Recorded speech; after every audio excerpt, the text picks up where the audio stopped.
Okay. Hello, everybody. Hello to the afternoon in the Science Basement talk. Today we have a speaker who's going to talk about aging. I think we are all very excited about that. But first of all, I'll just give you a few words about the Science Basement, who we are, and what you can do to join us as well. So we are a team of early career scientists in training who organize activities mostly in the Helsinki area, but now largely online as well. And we have lots of different projects. This particular project, for instance, is the afternoon talk, where once a month we invite a speaker to talk about his or her research to the general public.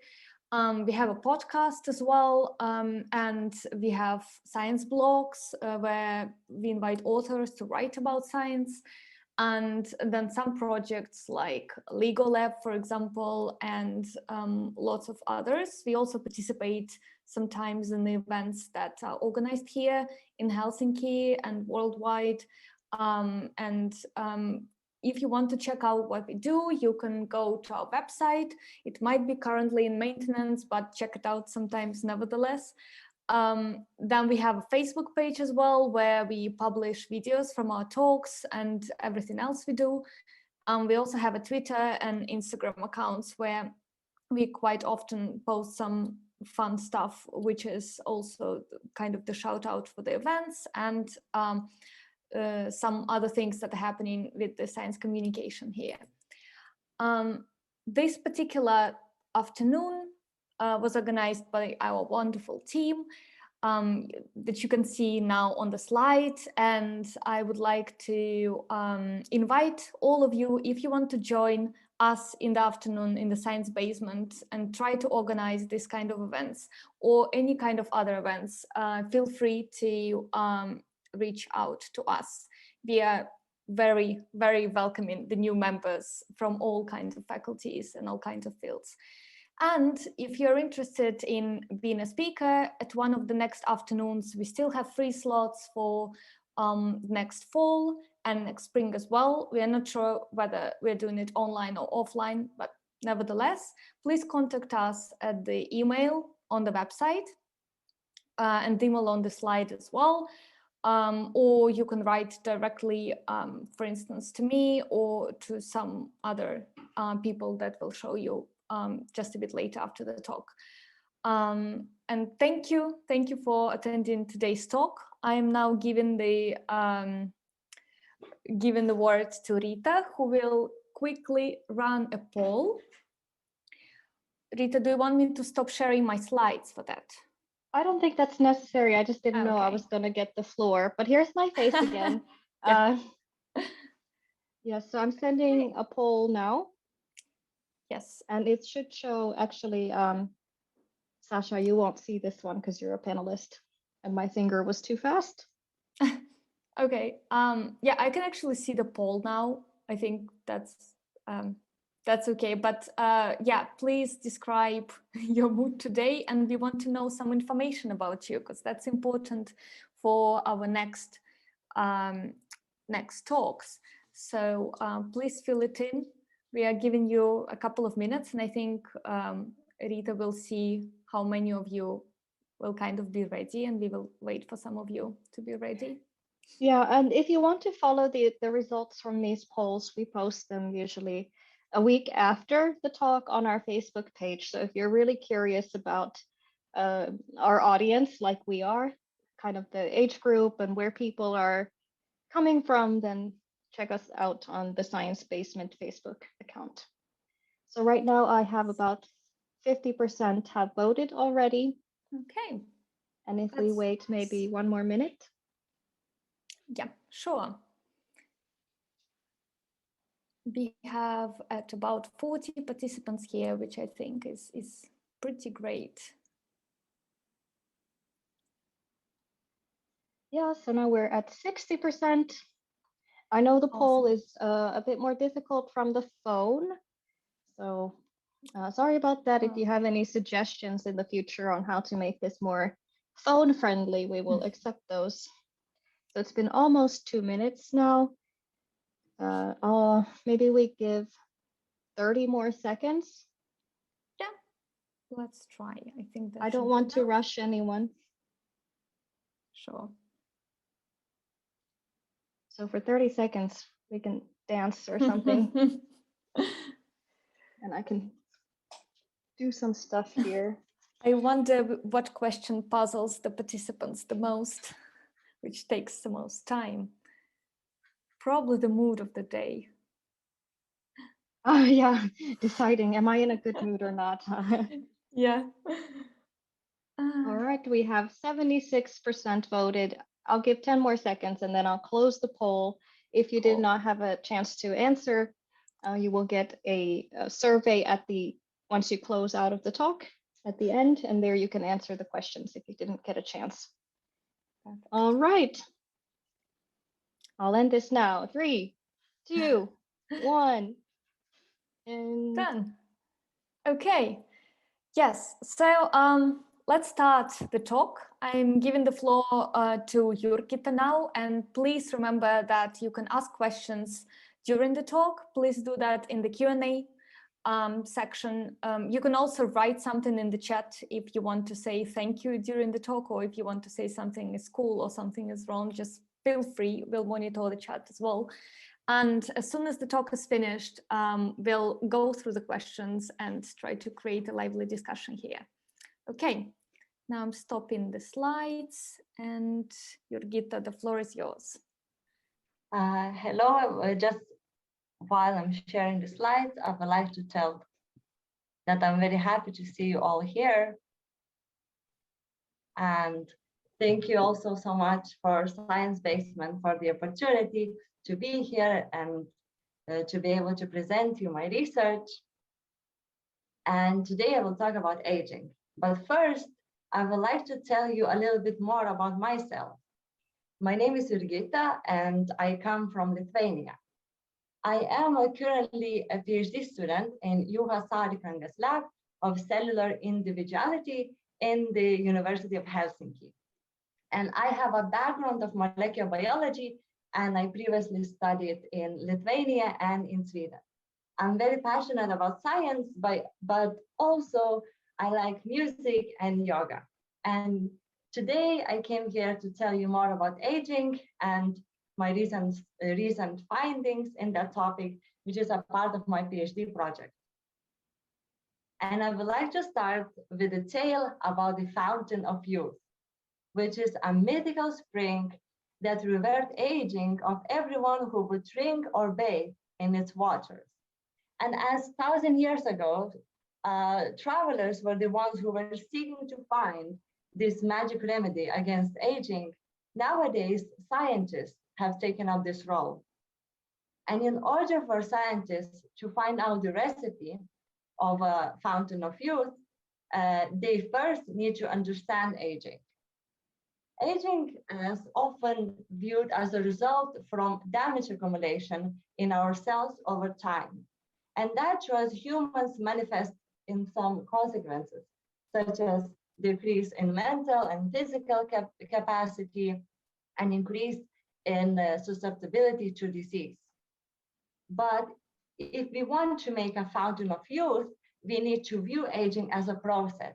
And we need to understand what biological changes happen over time that it leads to this cellular damage, that it leads to these consequences. And in other words, we need to find out what causes aging. And to answer this question, we need to dive into a level of a cell. And then we need to induce some modifications in those cells so that we could see if something has a positive or a negative effect on aging. And that cannot be done directly on humans because it is unethical. And besides, as a model, humans are very difficult to study because the average duration of their life is about 80 years. So it would take quite a long time for waiting to see whether something affects aging positively or negatively. And because of these reasons, scientists are studying aging from the model organisms. And the model organism that I use in my studies is yeast, Saccharomyces cerevisiae. These are the baker's yeast that you use at home in the kitchen when you're making a dough. And from the first glance, yeast look nothing like human. But when we look at yeast at the level of a cell, then the cell of yeast and a human share a lot in common, especially in terms of aging.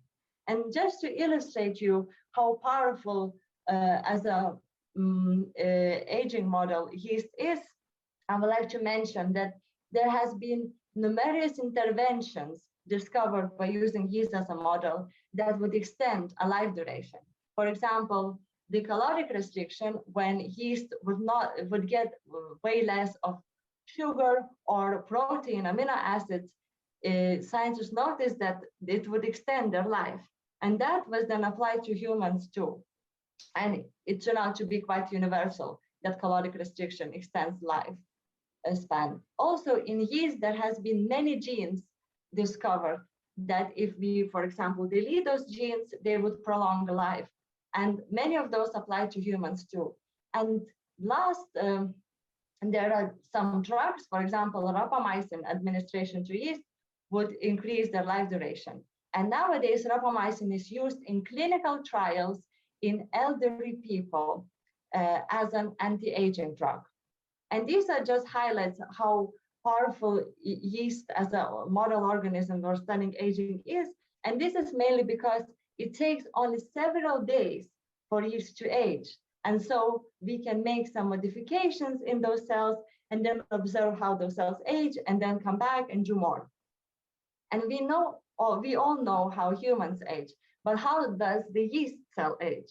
Well, they do age in a very convenient manner for us scientists. And this is because newborn cells, daughter cells, are generated young, while the origin cell, the mother cell, continues aging with each division until it reaches 25, more or less, and then it cannot divide because it becomes too old. And remarkably, it doesn't matter how old the mother cell is when it divides, whether it's 2 or 3 or 6 divisions old.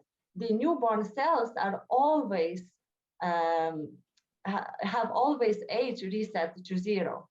And that allows us to separate the young and old cells and also to follow one cell throughout the aging and see what happens. So here we have the aging cell, but how does the aging cell look like from inside? So this is a cell, and here is nucleus and a DNA. And when scientists look at the cell in terms of aging, they first look at 2 things. First, they look at the recycling unit, your lysosome. And it is recycling unit because when the cell has some unfunctional elements or weary elements, they are delivered to this recycling center. And these Pac-Man particles over here are breaking it down to smaller pieces and then releasing it back to the cell, so that the cell can use it for building new functional units. So it's like a recycling center. And the second is our powerhouse mitochondria, which makes energy for our cells. And energy is extremely important for cells. And what happens during aging, that first, the recycling units decrease in function. And this is very unfortunate because during aging, cells accumulate more and more of these unfunctional units, and they need this functional recycling unit more than ever. But what happens instead is that it decreases in function and it leads to various diseases. And then what happens is that the iron levels decrease in the cell, and that leads to mitochondria, our powerhouse, to decline in function. And mitochondria is actually one of the most common ways to see if the cell is aging successfully. If we would induce some changes in the cell, then we would look at mitochondria, and if mitochondria stays functional longer, then we would think, okay, something affects aging in a positive manner. And if the mitochondria would would decrease faster, then we would think that something that we change is actually causing aging. And the iron, surprisingly, is very important for the aging cell because it was seen by scientists that if we supplement the cells with iron, what happens is that we can revert aging and we can restore the mitochondrial function. And this was seen just recently by Hodge and others in yeast and by Amber and others in neurons of mice. So these characteristics of this aging cell has shared something in common across species too. So we have these characteristics of an aging cell, but we don't really understand why do they happen. And for that, we need to dive now even deeper. I need to dive into the levels of little processes that in the cell could cause this recycling unit to decay and mitochondria to decay. And so if we want to make a fountain of youth, we need to understand how these characteristics of an aging cell is caused. And these little processes in the cell is called metabolism. And you probably heard some kind of definition of metabolism from your fitness classes that were sounding something like that metabolism is how fast you can burn this pizza that you ate. And this is a very important part of it. But another part of this definition covers what is the fate of your pizza? What happens to it when it's already burned? And this is what I'm going to briefly tell you now. So you're probably aware that when you take up nutrients, when you take up food, you take up nutrients in the form of proteins, carbohydrates, and fats.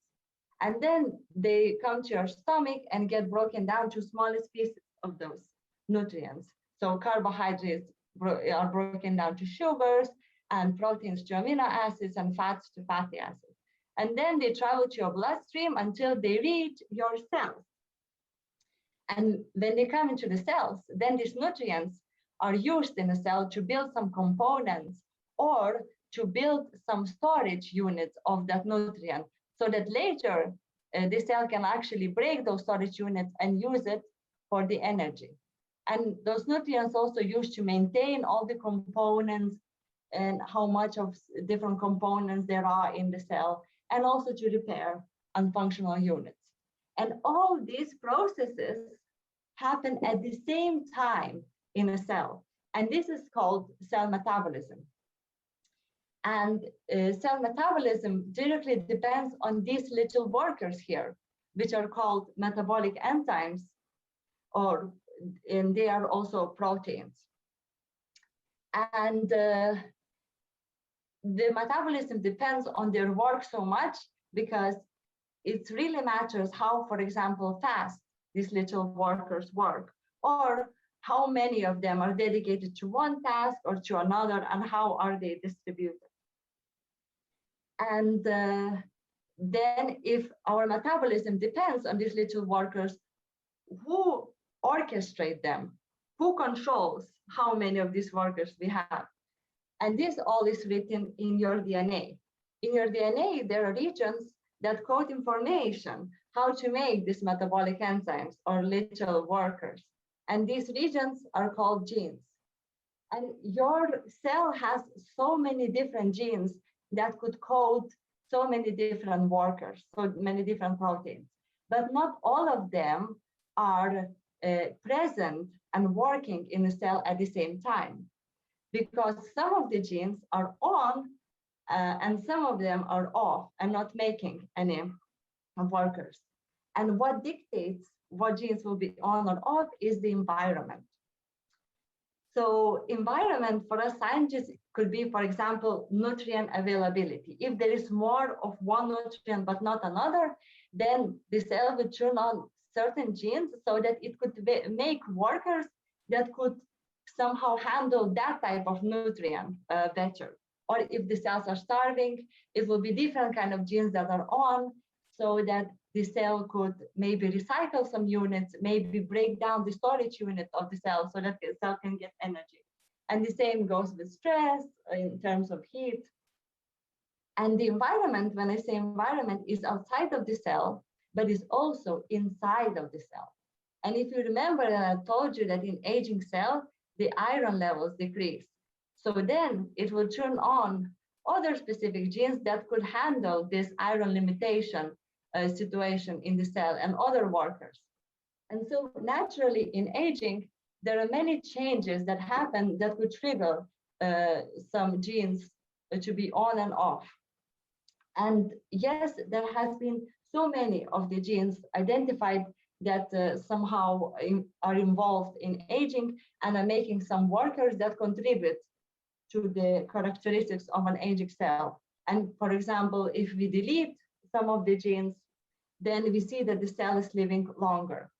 And we know a lot of such genes, but we still, knowing all this, cannot explain why these characteristics are happening in the aging cell. And this is maybe because the metabolism can be regulated not only by the genes, maybe there is some other way that we are not know about yet to regulate the metabolism. And actually there is one, but it was never studied in aging. It actually was observed in when the cells were in different conditions. And this way to regulate the metabolism is by the workers themselves. So they don't need the genes anymore, but what they do is that instead of being dispersed throughout the whole cell, they gather together, they bunch together into these linear organized structures. And that seemed to affect the metabolism in a very interesting manner.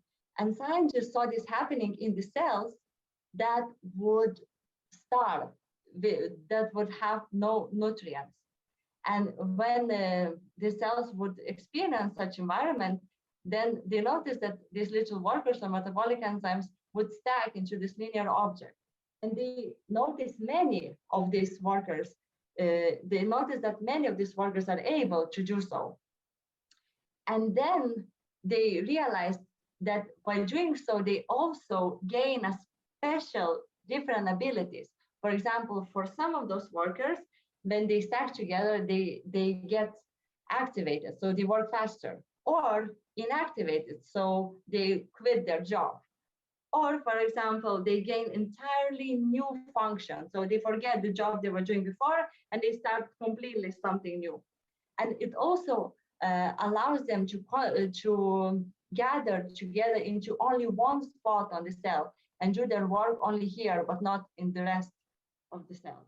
And all these new abilities are very important for because it helps a cell to adapt to this changed environment of starvation. And it's so worth it to note that this process is also reversible. So when the cells would get back their nutrients in the environment, then these little workers would go back and disperse throughout the whole cell, and they take on their old jobs. So they will act as nothing ever happened. And this process was happening in yeast and in rodents and in humans, and it seems to be some common way to regulate a cellular metabolism in the response of starvation. But it's so little studies were done in the normal conditions. So what about the normal conditions? Could it actually happen? And most importantly, could it happen during aging? Could such behavior of these metabolic enzymes or this worker actually explain some of the characteristics that we see in those aged cells? And our lab sees for the first time ever that this actually happens in aging too.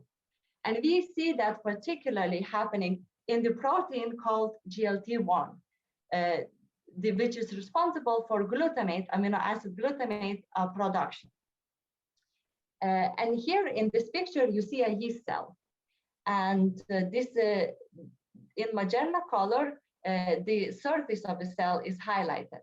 And this is an aged cell, and this is a newborn daughter cell. And we know that this cell is aged because every time the new cell is born, it leaves a scar in its surface.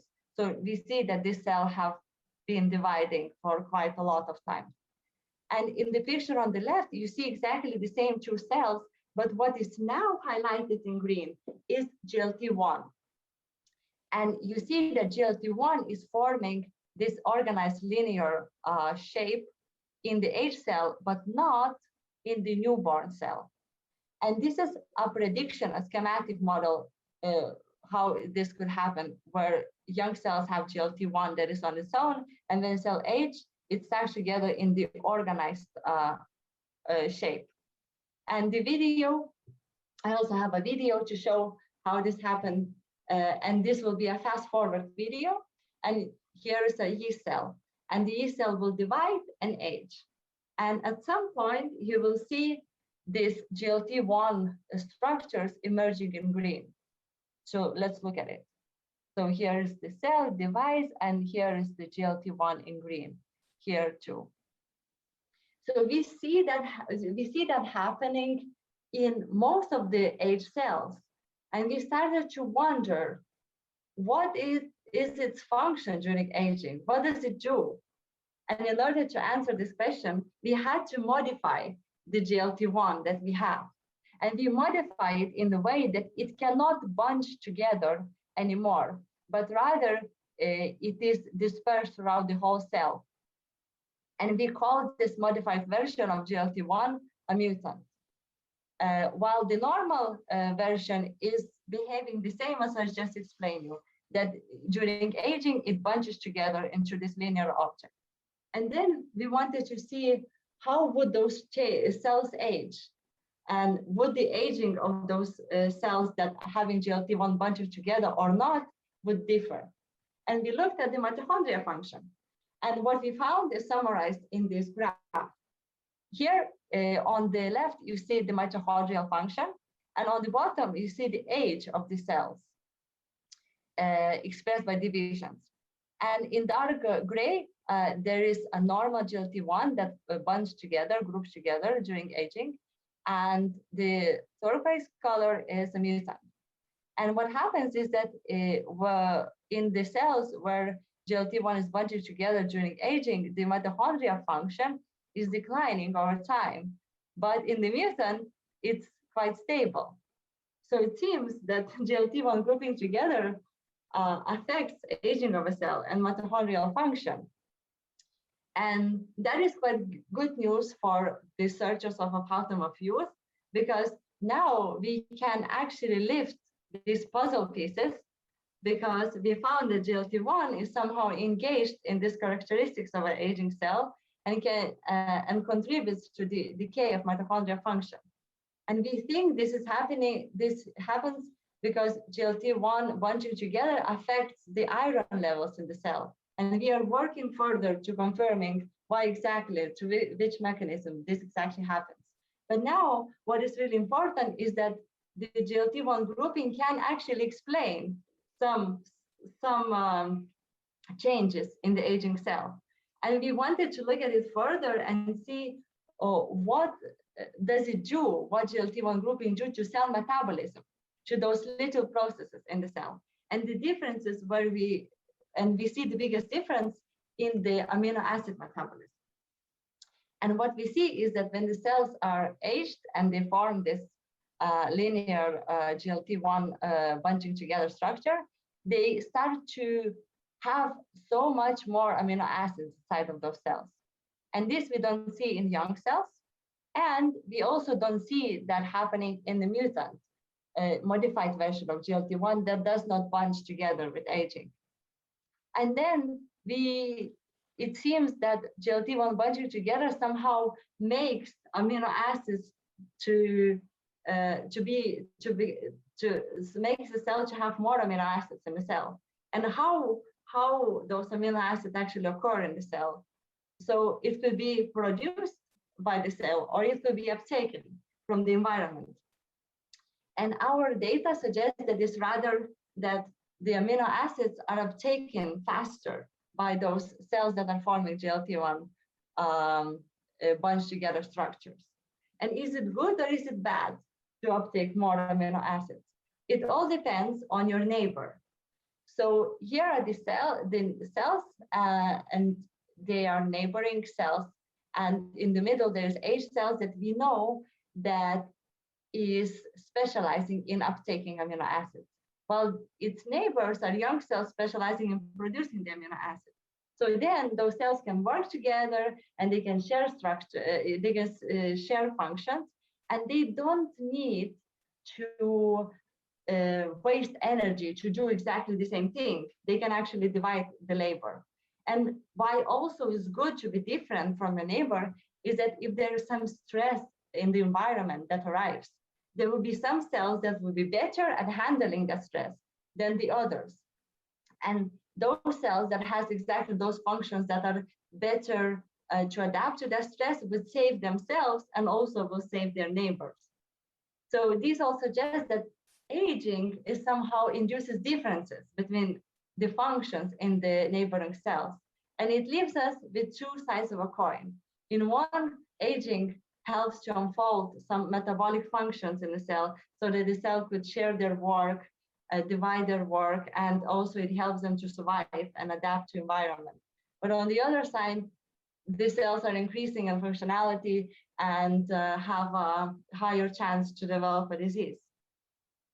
And that leads us to the first take-home message that I want you to remember after my talk, and which is that aging is not only damage accumulation, but is also a process that helps to unfold different functions in the cells over time. And so that is very beneficial in well-being and survival of a cell. And the second is that protein grouping, as we saw in the GLT1 case, is tuning the metabolism of the aging cell, and also has a role and can explain some characteristics and changes that are happening in the aged cells. And in our lab, we have tools to identify more of such proteins that are changing their behavior during aging. And we aim to reveal how the protein grouping or change behavior in the proteins can actually influence an aging cell. And from those studies that I told you in starvation, where they discovered that these proteins can group together, they identified over 80 proteins in yeast and over 28 proteins in mammalian cells. And these proteins are dispersed through all the functions, all the relevant functions in the cell. And just imagine what kind of impact this protein grouping has on regulation of cell functions. And to my opinion, one of the keys of finding fountain of youth is to understand how this protein grouping affects the cells during aging. Thank you very much for listening, and I would like to thank my lab for very huge support and fun time together, and especially I would like to thank my supervisor, Juha Saarikangas, who guides me through this project, and he develops me as a person, as a scientist, and I couldn't be more happy to be in his lab. And I also would like to mention a very talented student in our lab, Rosa, who works with me on this project.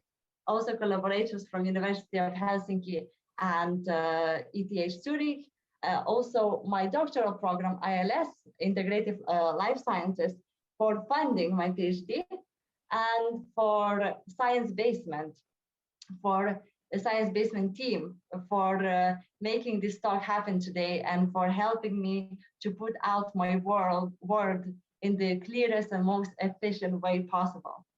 So thank you very much for the attention, and here are my contacts if you ever need them.